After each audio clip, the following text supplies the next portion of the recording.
Hello दोस्तों, कैसे हैं आप सब। उम्मीद करता हूं दोस्तों आप सब अच्छे होंगे और अपनी पढ़ाई को पूरी मेहनत के साथ कर रहे होंगे। तो चलिए दोस्तों, पिछली वीडियो में हम मोहम्मद गौरी तक पढ़ चुके थे। बता दूं मैं आपको कि मध्यकालीन भारत को हम पढ़ रहे हैं। मध्यकालीन भारत में सबसे पहले हमने देखा भारत पे अरबों का आक्रमण, फिर इस्लाम का उदय, फिर भारत पर तुर्की आक्रमण को देखा। तो तुर्की आक्रमण में दोस्तों हमने महमूद गजनबी और मोहम्मद गौरी के बारे में पढ़ा। और मोहम्मद गौरी 1206 तक, 1205 तक या कहें 1206 तक भारत में रहता है और 1205 में भारत से धन लूटकर वापस चला जाता है। और मोहम्मद गौरी ही अपने गुलाम, मोहम्मद गौरी के वैसे तो दोस्तों कई गुलाम थे, लेकिन सबसे भरोसेमंद जो गुलाम था वह था कुतुबुद्दीन ऐबक। मोहम्मद गौरी भारत में विजित अपने संपूर्ण प्रदेशों को मोहम्मद गौरी को देकर अपने प्रदेश ईरान वापस चला जाता है। और इसी के साथ शुरू होता है सल्तनत काल, जो कि हम देखते हैं 1206 से लेकर 1526 तक। फिर 1526 में इब्राहिम लोदी वंश के अंतिम शासक इब्राहिम लोदी को बाबर आकर हराता है। और फिर वहां से देखते हैं हम 1526 से लेकर 1707 तक औरंगजेब की मृत्यु तक पूर्व मुगल काल। और इसके बाद में 1707 से लेकर 1857 तक हम देखते हैं उत्तर मुगल काल। यह रहे दोस्तों मध्यकालीन भारत का संपूर्ण इतिहास जो कि हम पढ़ने वाले हैं। सल्तनत काल में सबसे पहले हम देखते हैं गुलाम वंश, फिर खिलजी वंश, फिर तुगलक वंश और फिर सैयद और लोदी वंश। इन 5 वंशों को हम सल्तनत काल में पढ़ेंगे। और जितने भी दोस्तों प्रश्न बनेंगे इससे सभी प्रश्नों को देखेंगे ताकि हम इनसे बनने वाले संपूर्ण प्रश्नों को बना सकें। तो चलिए दोस्तों, ज्यादा टाइम वेस्ट नहीं करते हैं। और इससे पहले वाली अगर आपने वीडियो नहीं देखी है तो उनको देखिए, फिर इनको देखिए, तो यकीनन आपको पढ़ने में मजा आएगा। और जो प्रश्न आपसे नहीं बनते हैं पीसीएस मेंस के या यूपी आरओ या आरओ के, वो प्रश्न भी आपसे आसानी से बनने लगेंगे। तो चलिए दोस्तों शुरू करते हैं। सबसे पहले दिल्ली सल्तनत 1206 से लेकर 1526 तक। मोहम्मद गौरी भारत में विजित संपूर्ण प्रदेशों को अपने गुलाम कुतुबुद्दीन ऐबक को सौंपकर 1206 में अपने प्रदेश वापस लौट जाता है। और फिर यहीं से दोस्तों शुरू होता है सल्तनत काल, जो कि 1206 से लेके 1526 तक हम पढ़ते हैं। सल्तनत काल में थोड़ा सा एक दोस्तों स्ट्रक्चर देख लेते हैं कि हमें सल्तनत काल में किन वंशों को तथा कौन कौन से शासक महत्वपूर्ण हैं जिन्हें हमें पढ़ना है। सबसे पहले दोस्तों है गुलाम वंश। इनकी डेट को आप याद रखेंगे क्योंकि मध्यकालीन भारत में अक्सर डेट से प्रश्न पूछा जाता है, जो कि गलत होता है। फिर अगर वंशों की आप डेट को याद रखेंगे तो शासकों की फिर आपको डेट ज्यादा याद करने की जरूरत नहीं पड़ेगी, वो आपको खुद ब खुद याद हो जाएंगी। जैसे कि गुलाम वंश 1206 से लेके 1290 तक रहता है गुलाम वंश। फिर आता है खिलजी वंश, जो कि 1290 से लेके 1320 तक खिलजी वंश रहता है। फिर आता है तुगलक वंश, जो कि 1320 से लेके 1414 तक रहता है। फिर आता है सैयद वंश, जो कि 1414 से लेके 1451 तक रहता है। इसके बाद में फिर अंतिम जो आता है लोदी वंश। मैं आपको दोस्तों बता दूं, यह जो 4 वंश हैं, गुलाम वंश, खिलजी वंश, तुगलक वंश, सैयद वंश, यह तुर्क वंश है। जबकि जो लोदी अंतिम वंश है यह दोस्तों अफगान वंश था। कौन सा दोस्तों? अफगान वंश था लोदी वंश, जो कि ये 1451 से लेके 1526 तक रहते हैं। दोस्तों मेरा उद्देश्य यही रहता है कि मैं आपको जो कुछ भी पढ़ाऊं वो मैं आपको याद करा सकूं। तो चलिए एक बार फिर से देखते हैं। सबसे पहले गुलाम वंश 1206 से लेके 1290 तक रहता है गुलाम वंश। फिर आता है दोस्तों गुलाम वंश के बाद खिलजी वंश 1290 से लेके 1320 तक खिलजी वंश। फिर तुगलक वंश 1320 से लेकर 1414 तक आता है तुगलक वंश। इसके बाद में आता है सैयद वंश 1414 से लेकर 1451 तक। इसके बाद में फिर लोदी वंश 1451 से लेकर 1526 तक रहता है लोदी वंश। गुलाम वंश में जो सबसे महत्वपूर्ण शासक है वह है कुतुबुद्दीन ऐबक। कुतुबुद्दीन ऐबक। इसके बाद में इल्तुतमिश, रजिया सुल्तान, फिर बलबन। गुलाम वंश में हमें इन 4 शासकों के बारे में अच्छे से पढ़ना है और इन्हीं से प्रश्न पूछे जाते हैं। शासक दोस्तों गुलाम वंश में 11 शासक रहे हैं, जिसका चित्र आप यहां पर देख सकते हैं कि किस तरीके से शासकों का क्रम रहा है। बेसिकली इनसे ही प्रश्न पूछे जाते हैं और इन्हीं को हमें अच्छे से पढ़ना है। खिलजी वंश में जलालुद्दीन खिलजी और फिर अलाउद्दीन खिलजी। मैं दोस्तों अगर आप इन नामों को सुन लेंगे तो आपको पता रहेगा कि हाँ हमें कौन से शासक को कहां पर पढ़ना है, और इस स्ट्रक्चर को आप जरूर बना लीजिए। इसके बाद में तुगलक वंश, गियासुद्दीन तुगलक के द्वारा तुगलक वंश की स्थापना की जाती है। फिर इसके बाद में आता है मोहम्मद बिन तुगलक, फिरोज तुगलक और नसीरुद्दीन महमूद तुगलक। इसके बाद में आता है सैयद वंश। सैयद वंश में अगर हम बात करते हैं तो खिज़्र खां के द्वारा सैयद वंश की स्थापना की जाती है। फिर इसके बाद में मुबारक शाह आते हैं, मोहम्मद शाह और अलाउद्दीन अहमद शाह। इन 4 शासकों के बारे में हम यह दोस्तों एक ही शासक है, नहीं आप अलग अलग समझे इनको। खिज़्र खां, मुबारक शाह, मोहम्मद शाह और अलाउद्दीन अहमद शाह। इसके बाद में लोधी वंश, जो कि बहलोल लोधी के द्वारा लोधी वंश की स्थापना की जाती है और यह अफगान वंश था। इसके बाद में आते हैं सिकंदर लोधी और अंतिम शासक आते हैं दिल्ली सल्तनत के, जो कि थे इब्राहिम लोधी। और इब्राहिम लोधी को 1526 में पानीपत के प्रथम युद्ध में बाबर के द्वारा हरा दिया जाता है और यहीं से फिर मुगल काल शुरू हो जाता है। ये रहा दोस्तों स्ट्रक्चर, जो कि आपको थोड़ा सा बेसिक नॉलेज देगा और आपको समझने में मदद मिलेगी। चलिए अब देखते हैं हम जो बेसिक हमें जो पढ़ना है, गुलाम वंश। थोड़ा सा दोस्तों पूरा आज की इस वीडियो में हम गुलाम वंश को खत्म करेंगे, थोड़ा सा जल्दी चलते हैं ताकि हम पूरा पढ़ पाए। गुलाम वंश जो कि 1206 से लेके 1290 तक रहता है। गुलाम वंश में हमें जो मुख्य शासक पढ़ने हैं कुतुबुद्दीन ऐबक, इल्तुतमिश और इल्तुतमिश की पुत्री रजिया सुल्तान और उसके बाद में बलबन। इन दोस्तों 4 शासकों के बारे में अच्छे से पढ़ेंगे और गुलाम वंश हो जाएगा। जो बीच बीच में शासक आते हैं मूर्ख शासक, उनको भी देखेंगे ताकि जो थोड़े से फैक्ट के पॉइंट पेपर से पूछे जाते हैं उनको भी हम बना पाए। तो चलिए दोस्तों, कुतुबुद्दीन ऐबक को दिल्ली सल्तनत का संस्थापक कहा जाता है। इससे दोस्तों 2 तरीके से प्रश्न पूछे जाते हैं, एक दिल्ली सल्तनत का संस्थापक किसे कहा जाता है और एक दिल्ली सल्तनत का वास्तविक संस्थापक किसे कहा जाता है। अगर आपसे पूछता है कि दिल्ली सल्तनत का संस्थापक किसे कहा जाता है तो कुतुबुद्दीन ऐबक होंगे, और पूछता है कि वास्तविक संस्थापक दिल्ली सल्तनत का किसे कहा जाता है तो वह होंगे दोस्तों इल्तुतमिश। क्योंकि कुतुबुद्दीन ऐबक सिर्फ और सिर्फ 1206 से लेके 1210 तक शासन करते हैं। 1206 से लेके 1210 तक शासन करते हैं और इनकी मृत्यु 4 वर्ष के शासनकाल के बाद चौगान या फिर कह सकते हैं कि पोलो खेलने के दौरान हो जाती है। चलिए इनके बारे में थोड़ा सा पढ़ते हैं। कुतुबुद्दीन ऐबक अपना राज्याभिषेक कराते हैं दोस्तों 24 जून 1206 को। इनका राज्याभिषेक अक्सर पूछा जाता है, क्योंकि यह एक दिल्ली सल्तनत जो कि 1206 से लेके 1526 करीब 350 वर्षों तक जो दिल्ली सल्तनत रहा, उसकी स्थापना किसने की थी तो कुतुबुद्दीन ऐबक ने की थी। इसलिए इनका राज्याभिषेक पूछा जाता है और हमें पढ़ना पड़ेगा और याद भी रखना होगा।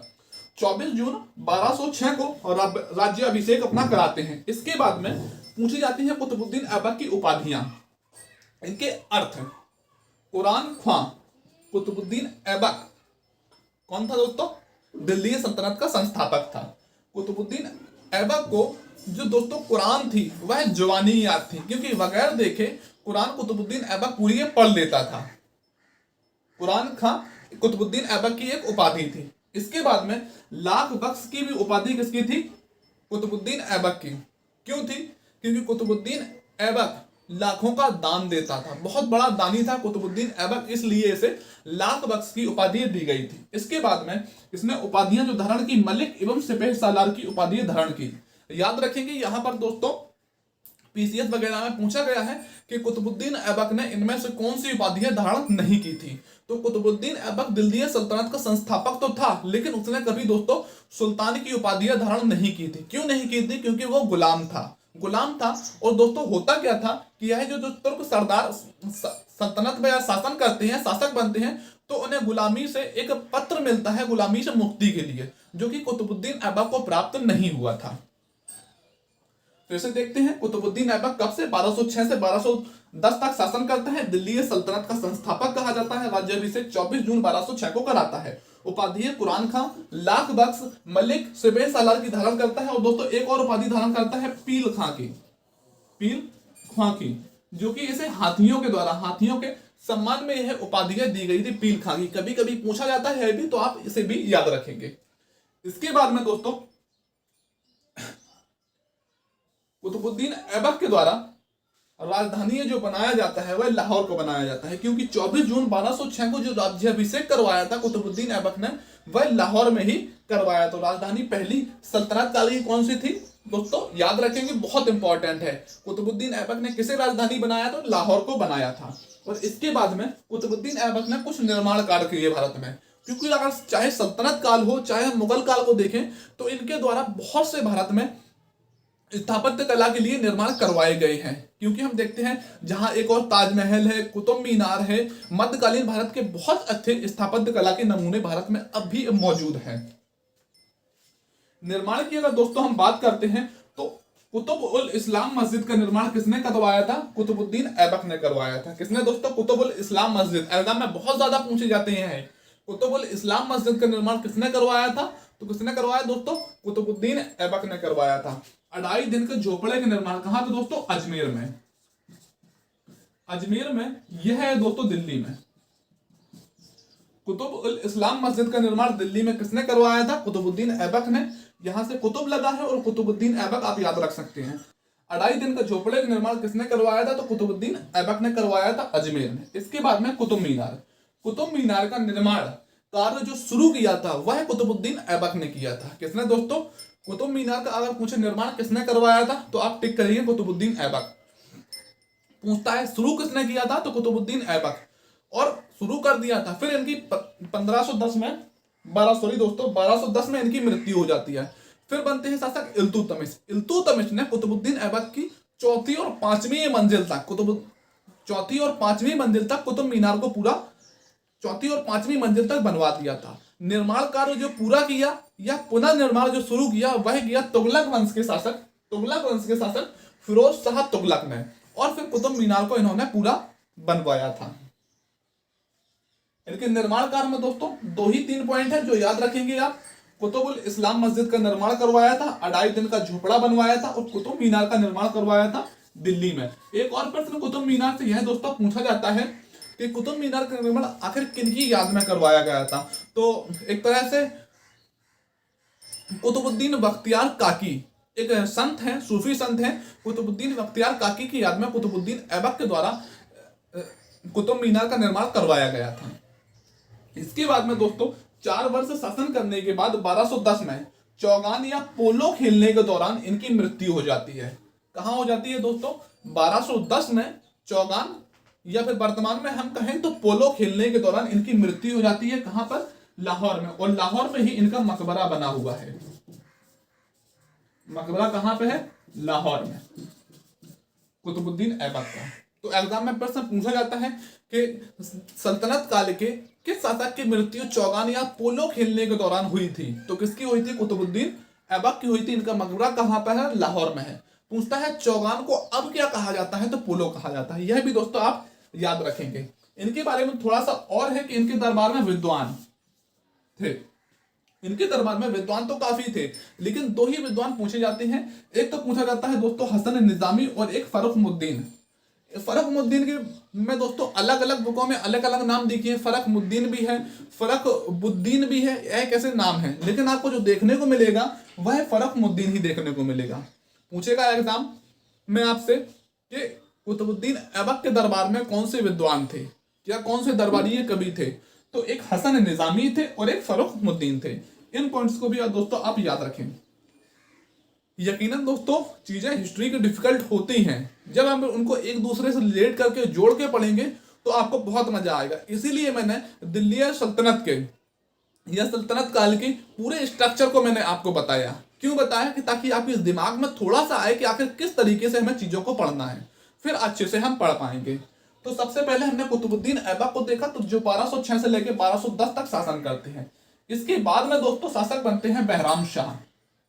तुर्की सरदारों के द्वारा कुतुबुद्दीन ऐबक की जब 1210 में अचानक चौगान या पोलो खेलने के दौरान मृत्यु हो जाती है, तो तुर्की सरदारों के द्वारा, क्योंकि शासक बनाने में तुर्की सरदारों का दोस्तों सल्तनत काल में बहुत बड़ा योगदान रहता था, तुर्की सरदारों के द्वारा आराम शाह को शासक बनाया जाता है। और आराम शाह तो अपनी रंग लदियों में ही दोस्तों मस्त रहते थे, इनको राज दरबार से कोई मतलब नहीं रहता है। फिर अंततः होता क्या है, 1210 में यह शासक बनते हैं और 1210 में ही इन्हें पद से हटा दिया जाता है। फिर इसके बाद में एक योग्य शासक बनते हैं इल्तुतमिश। इल्तुतमिश दोस्तों कुतुबुद्दीन ऐबक जो है, कुतुबुद्दीन ऐबक कुतुबी वंश से संबंधित था। कौन सा दोस्तों? कुतुबी वंश। कुतुबी वंश से सल्तनत काल के वंशों में दोस्तों कई वंश थे, लेकिन इतिहासकारों द्वारा इसका जो सबसे उपयुक्त जो नाम दिया गया वह गुलाम वंश इसी दिया गया कि कुतुबुद्दीन ऐबक मोहम्मद गौरी के गुलाम और मोहम्मद गौरी का गुलाम एवं दामाद जो था वह इल्तुतमिश था। इल्तुतमिश था, इसलिए इल्तुतमिश को गुलामों का गुलाम कहा जाता है। इसलिए दिल्ली सल्तनत को भी इस वंश को भी गुलाम वंश कहा जाता है। इसके बाद में आराम शाह जब पद से हट जाते हैं, फिर आता है दोस्तों इल्तुतमिश। इल्तुतमिश इल्तुतमिश जो था वह शमसीय वंश से संबंधित था। किस वंश से? शमसीय वंश से संबंधित था दोस्तों इल्तुतमिश।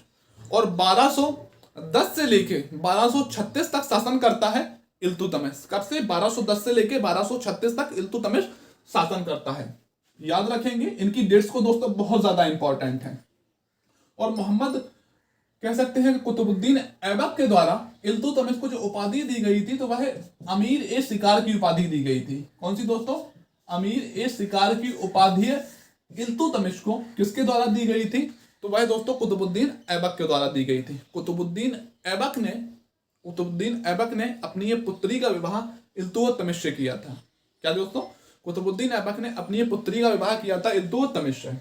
इल्तुतमिश एक दोस्तों इल्वरिय तुर्क था। कौन था दोस्तों? एग्जाम में पूछा जाता है कि इल्वरिय तुर्क किसे कहा जाता है, तो इल्तुतमिश को कहा जाता है। इसके बाद में इसने कुछ उपाधियां धारण की थी जो बहुत ज्यादा इंपॉर्टेंट है।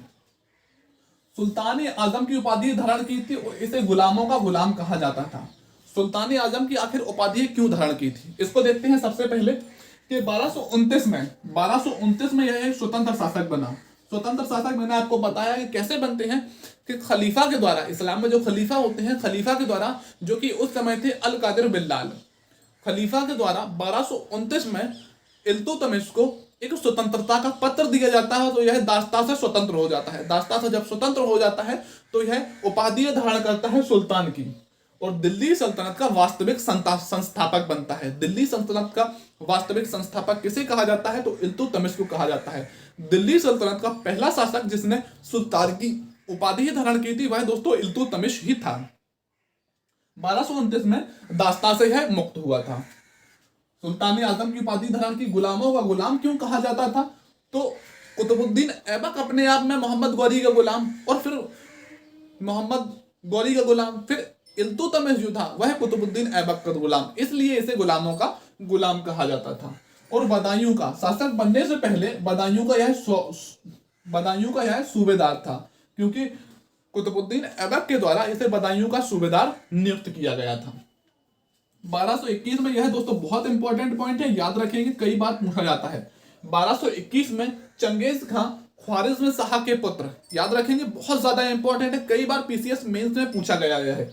1221 में चंगेज खां, जो कि एक मंगोल नेता था, चंगेज खां ख्वारिज़्म शाह के पुत्र जिसका नाम था जलालुद्दीन मांगवरनी का पीछा करते हुए भारत के उत्तर पश्चिमी सीमा तक आ जाता है। और आपको पता होगा कि सल्तनत काल हो चाहे वह मुगल काल हो, फिर जो सल्तनत काल हो या फिर मुगल काल हो, तो मंगोलों का आक्रमण अक्सर होता रहा है। और 1221 में पहली बार था जब जलालुद्दीन मांगवरनी का पीछा करते हुए चंगेज खां भारत के उत्तर पश्चिमी सीमा तक चला आता था। और दोस्तों इल्तुतमिश की सबसे बड़ी चालाकी यहाँ पे क्या रहती है? जलालुद्दीन मांगवरनी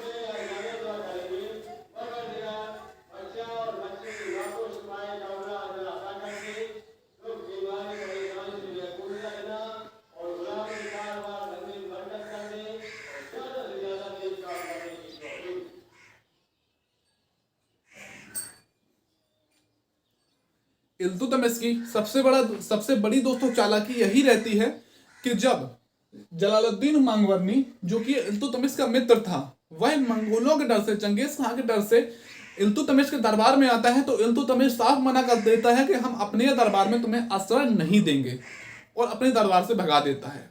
अगर दोस्तों कहा जाता है कि इल्तुतमिश जलालुद्दीन मांगवरनी को अपने दरबार में रख लेता तो दोस्तों फिर मंगोलों का आक्रमण होता है। उस समय इल्तुतमिश की स्थिति इतनी अच्छी नहीं थी कि मंगोलों का सामना कर पाए।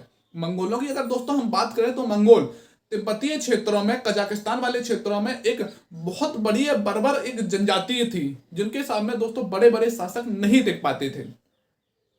1221 में इल्तुतमिश की सबसे अच्छी बात यही रही कि जलालुद्दीन मांगबरनी को अपने दरबार में आश्रय नहीं दिया और चंगेज खां फिर वहीं से लौट जाता है। इसके बाद में दोस्तों इन्होंने कुछ निर्माण कार्य भी किए। निर्माण कार्य जैसे कि मैंने कहा बहुत ज्यादा इंपॉर्टेंट है और पूछे जाते हैं। कुतुब मीनार का आप चाहे कोई भी एग्जाम देंगे, कुतुब मीनार हो, कुतुबुल इस्लाम मस्जिद हो, अढ़ाई दिन का झोपड़ा हो, अक्सर आपको एग्जाम में देखने को मिलेंगे किसने बनवाया है और कहां पर है। और भारत की अगर हम टूरिस्ट प्लेसेस की बात करें तो यह दोस्तों बहुत ज्यादा इंपॉर्टेंट टूरिस्ट प्लेसेस भी हो जाते हैं। आप चाहे पैट का एग्जाम भी देंगे तो आपको पैट के सामान्य ज्ञान में, पैट में भारत के टूरिस्ट प्रदेश जो दिखेंगे, टूरिस्ट एरियाज, तो उनमें आप देखेंगे तो यही सब पूछा जाता है कि किसने बनवाया था, कहां पर स्थित है। वो थोड़ा थोड़ा जब आप शासकों के साथ में याद करते चलेंगे तो एक कहानी के रूप में आपको आसानी से याद हो जाएगा। माफ करना दोस्तों, वीडियो बीच में कट गई थी इसलिए नहीं बना पाया। अब आप सोच रहे होंगे यहाँ का कहाँ गया, तो दरअसल जो गुलाम वंश को हम पढ़ रहे हैं, गुलाम वंश में बलबन को पढ़ना बाकी था। यहां तक हमने रजिया सुल्तान को लिखा था, बलबन को मैंने यहां पर लिख लिया है ताकि फिर दोबारा ना लिखना पड़े। आपने इतना पढ़ लिया होगा। इल्तुतमिश को हम पढ़ रहे थे। इल्तुतमिश में जो निर्माण कार्य किए थे उनको हम देख रहे थे। इल्तुतमिश को गुंबद निर्माण का पिता कहा जाता है। क्या कहा जाता है दोस्तों? इल्तुतमिश को गुंबद निर्माण का पिता कहा जाता है। और इल्तुतमिश ने कुछ महत्वपूर्ण कार्य भी किए, जिसमें चहलगानी दल का गठन किया। चहलगानी दल दोस्तों क्या होता था? यह 40 तुर्कीय सरदारों का, जो कि योग एवं विद्वान होते थे, उनका गठन किया था। एक 40 सरदारों का एक संगठन होता था जिसे चहलगानी दल कहा जाता था। इसका गठन इल्तुतमिश ने इसलिए किया था जो तुर्कीय सरदारों का शासन पर जो दबदबा रहता था उसको दूर कर सके और अपने जो शासक होता था, शासक की शक्ति को बढ़ा सके। इसके बाद में हौज ए सुल्तानी या हौज ए शमसी, आपको दोस्तों दोनों नाम देखने को मिलेंगे। एग्जाम में पूछा जाएगा कि हौज ए सुल्तानी का गठन किसने किया था, हौज ए शमसी का गठन किसने किया था, या फिर पूछ सकता है दोस्तों सुल्तान गणी का निर्माण किसने करवाया था। क्या दोस्तों आपसे पूछा जाएगा कि हौज ए सुल्तानी या फिर शमसी का निर्माण किसने करवाया था, तो इल्तुतमिश ने करवाया था। सुल्तान गणी का निर्माण किसने करवाया था? इल्तुतमिश ने।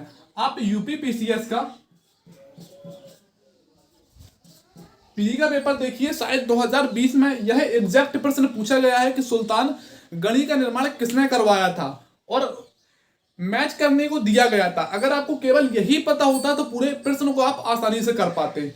मैं मान सकता हूं दोस्तों आपने क्वेश्चन इनको नहीं पढ़ा होगा, क्योंकि ज्यादातर लोग यही करते हैं कि शासक लिखा 2-4 पॉइंट बता दिए और स्किप करके आगे बढ़ गए। उससे दोस्तों पीसीएस वगैरह के आप प्रश्नों को नहीं बना पाएंगे। लेकिन जब अच्छे से पढ़ेंगे, कहानी के रूप में थोड़ा थोड़ा से एक दूसरे को चीजों को जोड़ के पढ़ेंगे, तो यकीनन जो प्रश्न पूछे जाती हैं अच्छे, उसको आप आसानी से बना पाएंगे।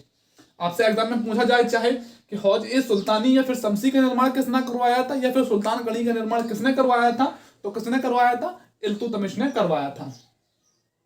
इसके बाद में दोस्तों बदायूं की एक जामा मस्जिद है। बदायूं में एक जामा मस्जिद है जिसका निर्माण किसने करवाया था? तो इल्तुतमिश ने करवाया था। एक अतरकीन का दरवाजा, अतरकीन का दरवाजा का निर्माण किसने करवाया था? तो इल्तुतमिश ने करवाया था। यह दोस्तों कुछ निर्माण कार्य है जिसके द्वारा किए गए। अब आगे देखते हैं दोस्तों हम सिक्कों को। इल्तुतमिश के द्वारा 2 सिक्के जारी किए गए थे, जिसमें चांदी का जो सिक्का होता था उसे टका कहा जाता था, तांबे का जो सिक्का होता था उसे जीतल कहा जाता था। याद रखेंगे दोस्तों, बहुत ज्यादा इंपॉर्टेंट और पूछा जाता है कि इल्तुतमिश के द्वारा जो सिक्के जारी किए गए थे उनके क्या नाम थे। चांदी के सिक्के का नाम था टका और तांबे के सिक्के का नाम था जीतल। और चांदी के सिक्के और तांबे के सिक्के का जो एक तरह से वैल्यू का जो अनुपात होता था, वह दोस्तों अनुपात था 40:1। क्या था दोस्तों? 48:1 इसका अनुपात होता था। और सिक्कों पर टकसाल का नाम जो खुदवानी की जो शुरुआत की थी वह इल्तुतमिश ने की थी। शुद्ध अरबी के सिक्के सर्वप्रथम किसने चलवाए थे? तो इल्तुतमिश ने चलवाए थे। यह दोस्तों जो पॉइंट है एग्जाम में पूछे जाते हैं और आप फिर भूल जाते हैं, कंफ्यूज होते हैं। और एक बुक्स में आपको यह सब नहीं देखने को मिलते हैं। मैंने दोस्तों सभी प्रश्नों को पीसीएस के, चाहे किसी भी स्टेट पीसीएस हो, सभी के प्रश्नों को लिखा है और मैंने बताने की कोशिश की है कि यह प्रश्न किस एग्जाम में कहां से पूछा गया है।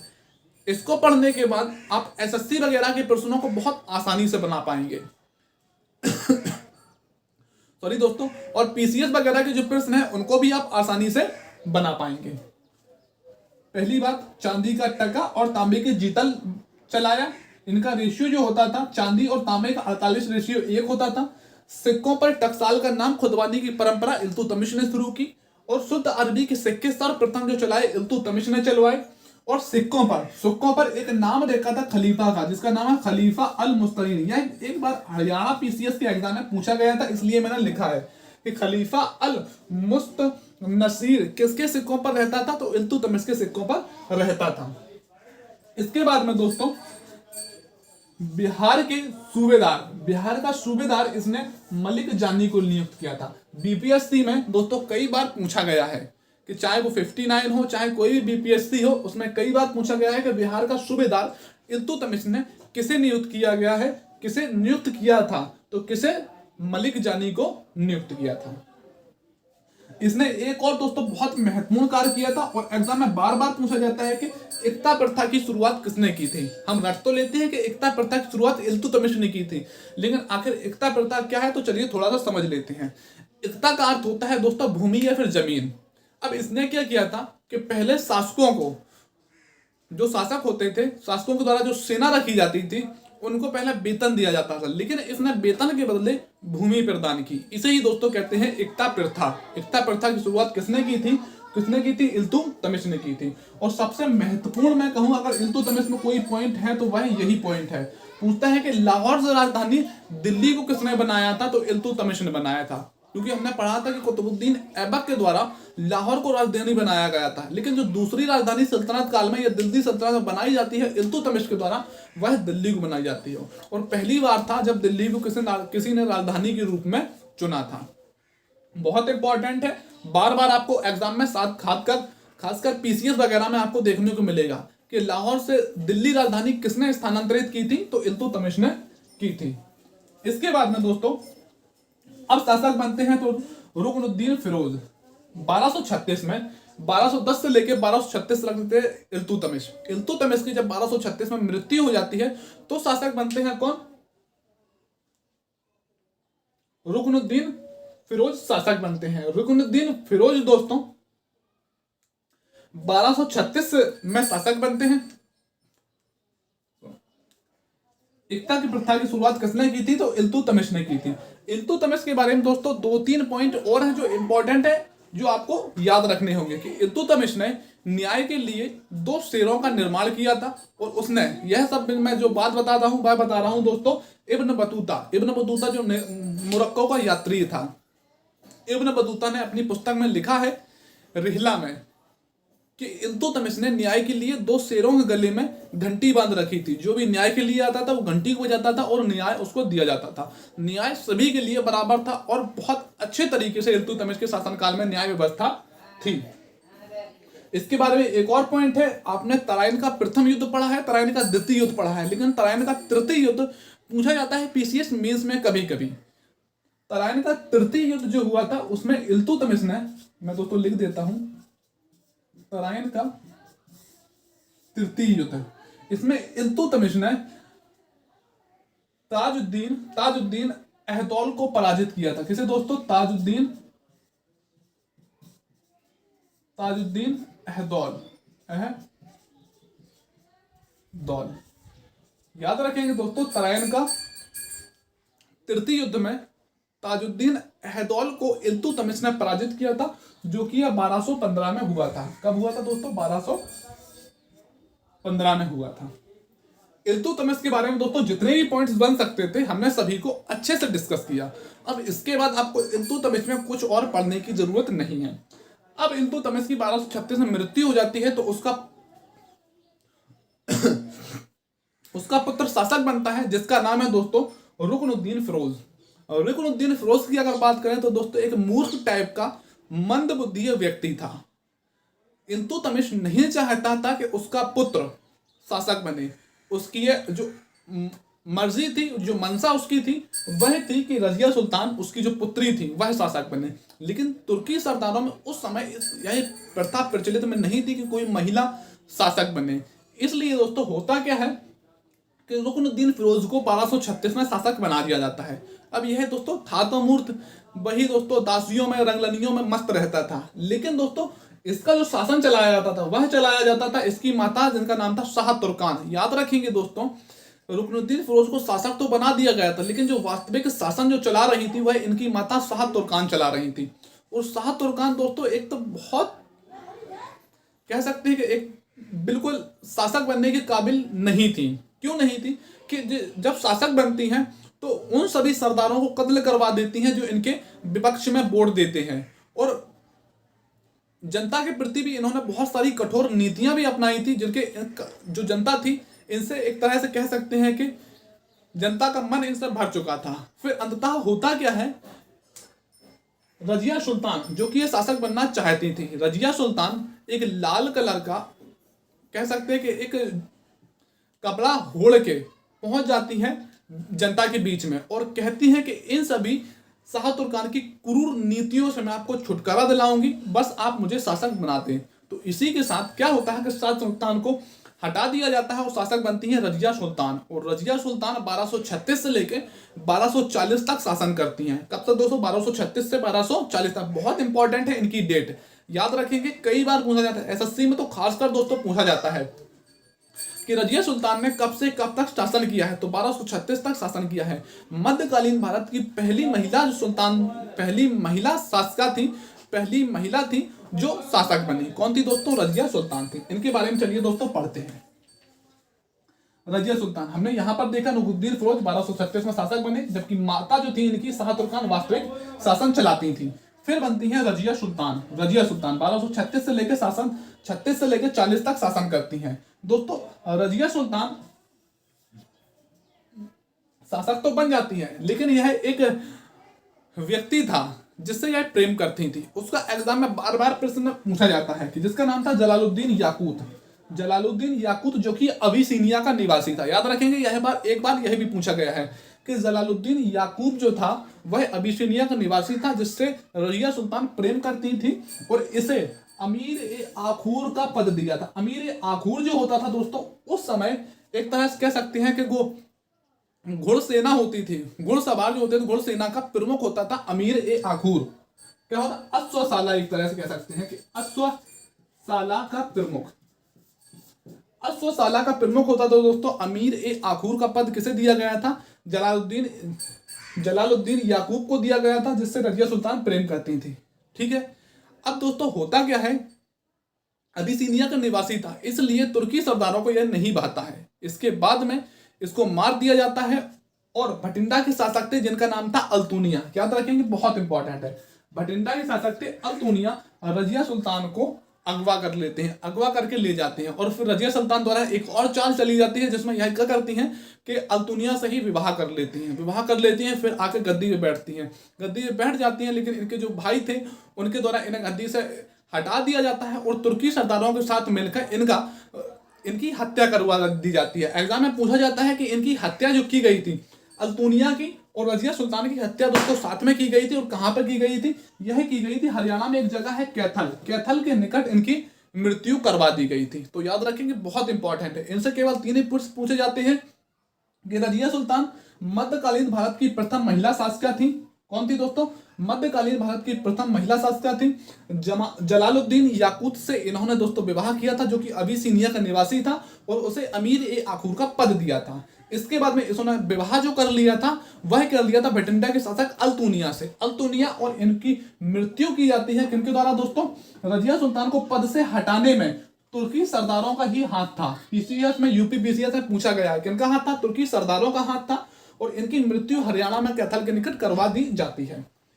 रजिया सुल्तान दोस्तों 2 वस्त्र पहनती थी जिनके एग्जाम में प्रश्न पूछे जाते हैं। जैसे कि एक प्रश्न पूछा जाता है, एक काबा और एक टोपी, जिनके नाम तो हम जानते हैं। काबा जो कि ओढ़ने वाला एक तरह से होता था और टोपी जो सर पे लगाई जाती थी। टोपी को उस समय दोस्तों कुलाहा कहते थे और काबा को जो कहते थे वह चोगा कहते थे।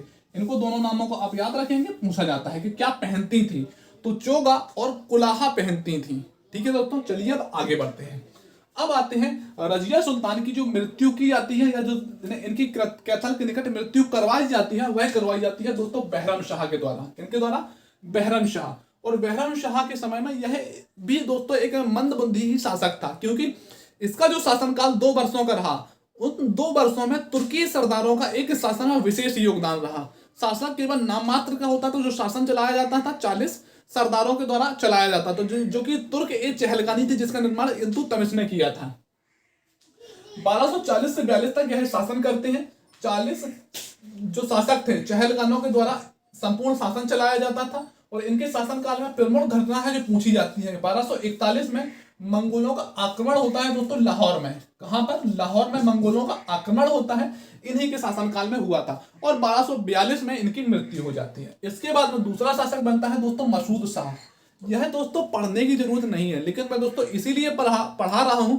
और मैंने शुरू में आपको इसलिए दिखाया था ताकि आप जो 11 शासक रहे उनके क्रम को जान सके, और एग्जाम में जब आपसे पूछे कि गुलाम वंश के शासकों को क्रम से व्यवस्थित कीजिए तो आसानी से कर पाए।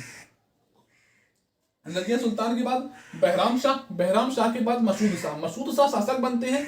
इनके बारे में कुछ दोस्तों याद नहीं रखना है, बस याद रखना है 42 से लेकर 46 तक 4 वर्षों तक यह शासन करते हैं। इसके बाद में आते हैं दोस्तों नसीरुद्दीन महमूद। कौन दोस्तों? नसीरुद्दीन महमूद आते हैं, जो कि 46 से लेकर 65 तक शासन करते हैं। कहां से दोस्तों? 46 से 65 तक शासन करते हैं। इनके बारे में दोस्तों कुछ नहीं है, बस थोड़ा सा है। जो एक उपाधि दी गई थी उसको समझने के लिए मैंने इनको लिखा है। नसीरुद्दीन महमूद 46 से लेकर 65 तक शासन करते हैं। इसके बाद में फिर शासक बनता है दोस्तों गयासुद्दीन बलबन। आपको याद रखा है केवल दोस्तों बलबन, लेकिन एग्जाम में प्रश्न पूछा गया था कि बलबन का वास्तविक नाम क्या था या पूरा नाम क्या था। तो गयासुद्दीन बलबन पूरा नाम था। और पूछा गया है वास्तविक नाम क्या था, तो वास्तविक नाम दोस्तों था बहाउद्दीन। क्या नाम था दोस्तों? बहाउद्दीन बलबन का, गयासुद्दीन बलबन का वास्तविक नाम था। गयासुद्दीन बलबन के नाम से गद्दी पर बैठा। ठीक है। और उपाधि बहुत इंपॉर्टेंट है दोस्तों, उपाधि उलुग खां की। क्या होता है? बलबन, जो कि बलबन को इल्तुतमिश के द्वारा खरीदा गया था। चलिए दोस्तों देखते हैं। 1233 में जब इल्तुतमिश ने ग्वालियर की विजय की थी, तब इल्तुतमिश ने मंगोलों से, किनसे दोस्तों? मंगोलों से बलबन को खरीदा था। कब खरीदा था? 1233 में ग्वालियर की विजय की, उस समय इल्तुतमिश ने बलबन को खरीदा। तो बलबन दोस्तों एक गुलाम था। अब गुलाम होने के साथ साथ बलबन इतना विद्वान तथा शासन में माहिर था कि इल्तुतमिश के द्वारा उसे ही शासक बनाने की बिल्कुल मर्जी बन जाती है, लेकिन उसे शासक नहीं बनाया जाता है तुर्की सरदारों के द्वारा। फिर अंततः होता क्या है? अपनी एक कूटनीति से बलबन अपनी पुत्री का विवाह नसीरुद्दीन महमूद से कर देता है। बलबन अपनी पुत्री का विवाह, याद रखेंगे दोस्तों, इंपॉर्टेंट है। अपनी पुत्री का विवाह नसीरुद्दीन महमूद से कर देता है। क्यों? तो जब संबंध बढ़ेंगे तो रिश्तेदारी बनेगी अगले शासक। अब जो नसीरुद्दीन महमूद थे, यह तो दोस्तों बिल्कुल मंदबुद्धि थे, इनको शासन चलाना नहीं आता था। और तुर्की सरदारों के दबाव में आकर इन्होंने जो शक्ति थी, शासक की शक्ति, वह बलबन को दे दी थी। बस केवल नाम मात्र के शासक रह गए थे। अंततः बलबन के द्वारा इन्हें शासक के पद से हटा दिया जाता है और कुछ बलबन शासक बन जाता है। बलबन ने अपनी पुत्री का विवाह नसीरुद्दीन महमूद से किया था। उन नसीरुद्दीन महमूद के द्वारा विवाह के बाद इनको जो उपाधि दी गई थी, उलुग खां की उपाधि दी गई थी। और नसीरुद्दीन महमूद ने इन्हें एक पद दिया था, नायब ए ममलिकात। याद रखेंगे दोस्तों, नायब ए ममलिकात का पद नसीरुद्दीन महमूद ने दिया था बलबन को। ठीक है दोस्तों, चलिए आगे बढ़ते हैं। अब फिरदौसी के द्वारा एक पुस्तक लिखी गई है जिसका नाम है शाहनामा। क्या नाम है दोस्तों? शाहनामा में दोस्तों इसने खुद को अफरासियाब का वंशज बताया है। यह भी प्रश्न पूछा जाता है कि बलबन ने किस वंश से खुद को बताया है, तो अफरासियाब का वंशज बताया है। और यह किस वंश से था? तो बलबन था। तो दोस्तों यह बलबनीय वंश था। कौन से दोस्तों? बलबनीय वंश से था। कौन? बलबन। इसके बाद में आ जाते हैं, इसने कुछ कार्य किए थे, जैसे कि रक्त एवं लौह की नीति किसने शुरू की थी? तो बलबन ने शुरू की थी, हमें याद रहता है। लेकिन रक्त एवं लौह की नीति का उद्देश्य क्या था? बलबन का सीधा उद्देश्य था 40 सरदारों की जो शक्ति थी, तुर्क ए चहलगानी की जो शक्ति शासन में थी, उसको समाप्त करना और अपने को कुछ एक शासक के रूप में दिखाना, जिसके लिए सिर्फ शासन ही शासन है, शासन ही सब कुछ है। तो रक्त एवं लौह की नीति अपनाई थी कि अगर कोई व्यक्ति छोटा सा भी एक तरह से कह सकते हैं कि शासन में विद्रोह कर देता था, उसके हाथ काट लिए जाते, उसे हाथी से कुचलवा दिया जाता था, ऐसी ऐसी सजाएं दी जाती थी। इसे कहते हैं दोस्तों रक्त एवं लौह की नीति। इसके बाद में राजत्व का सिद्धांत, राजत्व का सिद्धांत किसने दिया था? तो बलबन ने दिया था। यह सिद्धांत क्या था कि जनता के लिए राजा ही सब कुछ है, राजा से बढ़कर कुछ नहीं है। राजा का पद जो मानता था वह ईश्वरीय पद है।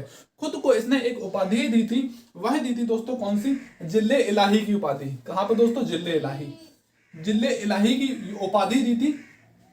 खुद को किसने दी थी? तो बलबन ने खुद को एक जिले इलाही की उपाधि दी थी। राजत्व का सिद्धांत बलबन ने दिया था।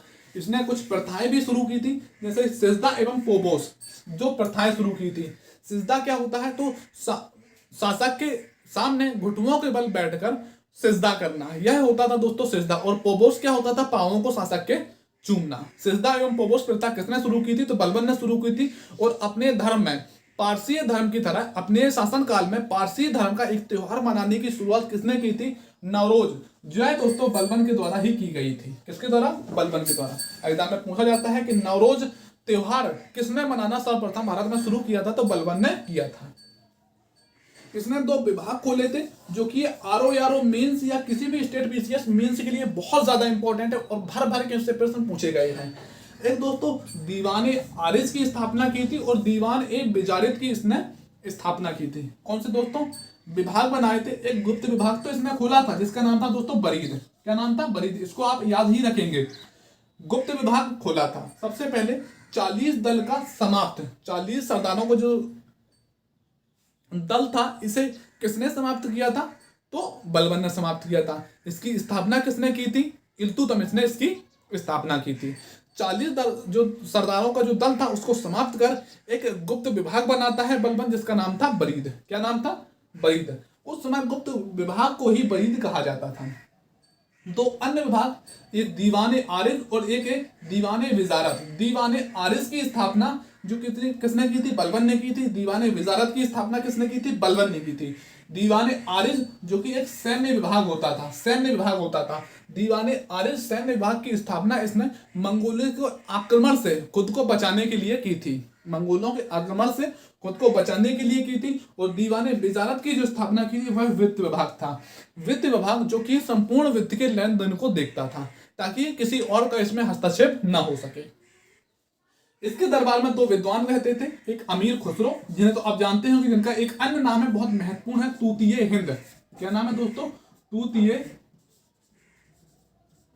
हिंद। तूतीय हिंद किन्हें कहा जाता है? तो अमीर खुसरो को तूतीय हिंद कहा जाता है। और एक विद्वान थे जिनका नाम था अमीर हसन। तो एग्जाम में प्रश्न आपसे पूछा जाता है कि अमीर खुसरो किसके दरबार में थे? तो बलबन के दरबार में थे। अमीर हसन किसके दरबार में थे? तो बलबन के दरबार में थे। इसके बाद में दोस्तों इसने कुछ निर्माण कार्य भी किया है कि विशुद्ध इस्लामीय शैली का पहला जो मकबरा बनवाया था वह किसने बनवाया था? वह बनवाया था बलबन ने। एकदम में पूछा जाता है कि विशुद्ध, शुद्ध नहीं थी, इस्लामी शैली शुद्ध नहीं थी, विशुद्ध इस्लामीय शैली का जो पहला मकबरा बनवाया था वह बलबन ने बनवाया था। और इसी में पहली बार हमें मेहराब का रूप देखने को मिलता है। किसमें दोस्तों? बलबन के द्वारा बनवाया गया एक मकबरे में। तो मेहराब का निर्माण करता या फिर कहें दोस्तों मकबरे का निर्माण करता किसे कहा जाता है? तो बलबन को कहा जाता है। इसके बाद में एक था गढ़मुक्तेश्वर में एक मस्जिद है जिसमें खलीफा का सहायक बलबन ने खुद को कहा है। यह प्रश्न दोस्तों एक बार मेंस में पूछा गया है, इसलिए मैंने आपको बता दिया है कि गढ़मुक्तेश्वर में एक मस्जिद है जिसमें बलबन को खलीफा का सहायक बताया गया है। इसके बाद में दोस्तों फिर से एक बार देखते हैं। सबसे पहले हमने देखा कुतुबुद्दीन ऐबक को, कुतुबुद्दीन ऐबक के बाद इल्तुतमिश को, इल्तुतमिश के बाद हमने देखा दोस्तों इल्तुतमिश के बाद फिर शासक बनता है कौन? रुकनुद्दीन फिरोज। रुकनुद्दीन फिरोज के बाद रजिया सुल्तान, रजिया सुल्तान के बाद शासक बनते हैं बहराम शाह, फिर मसूद शाह, फिर नसीरुद्दीन महमूद, फिर गयासुद्दीन बलबन। गयासुद्दीन बलबन के बाद में दोस्तों जो शासक बनते हैं अंतिम शासक कहें दिल्ली सल्तनत को नहीं तो दोस्तों गुलाम वंश का अंतिम शासक जो बनता है वह बनता है दोस्तों शमसुद्दीन कैमूर। अंतिम शासक बनता है दोस्तों शमसुद्दीन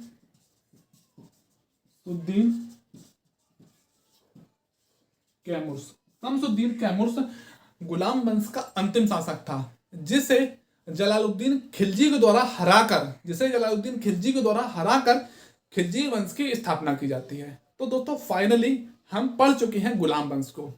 दिल्ली सल्तनत में मैंने बताया आपको 5 वंश थे, जिसमें आज हमने गुलाम वंश को पढ़ा है। थोड़ी सी वीडियो दोस्तों बड़ी बन गई है क्योंकि गुलाम वंश में बहुत सारे प्रश्न है। दिल्ली सल्तनत का जो पहला वंश बना था वह गुलाम वंश बना था, इसलिए एग्जामिनर का फेवरेट है और इससे प्रश्न पूछे जाते हैं। अक्सर आपको इनमें से प्रश्न देखने को मिले होंगे। और आपको एग्जाम में कौन सा प्रश्न इस टॉपिक से देखने को मिला था एग्जाम में जरूर बताइए। आपको यह वीडियो कैसी लगी जरूर बताइए दोस्तों। आपके लिए जो मैं मेहनत कर रहा हूं आपको कैसी लग रही है। थोड़ा सा मैं मानता हूं कि मैं डिटेल में पढ़ा रहा हूं। मैं चाहूं तो अगर आपको मैं 20-25 मिनट की वीडियो पढ़ा के आपको मैं जा सकता हूं, लेकिन मुझे खुद में संतुष्टि नहीं होती कि मैं जो चीज़ें खुद के लिए तो पूरी चाहता हूं, लेकिन जब मेरी पढ़ाने की बात आती है तो मैं जल्दी निपटा दूं व्यू के चक्कर में। ऐसा नहीं है दोस्तों, मेरा सिर्फ उस उद्देश्य यही रहा है कि मैं आपको जितना भी पढ़ाऊं डीप एंड डिटेल में पढ़ाऊं ताकि आप आसानी से उसे समझ सकें। तो चलिए दोस्तों, आज के लिए इतना ही। मिलते हैं अगली वीडियो में। जय हिंद।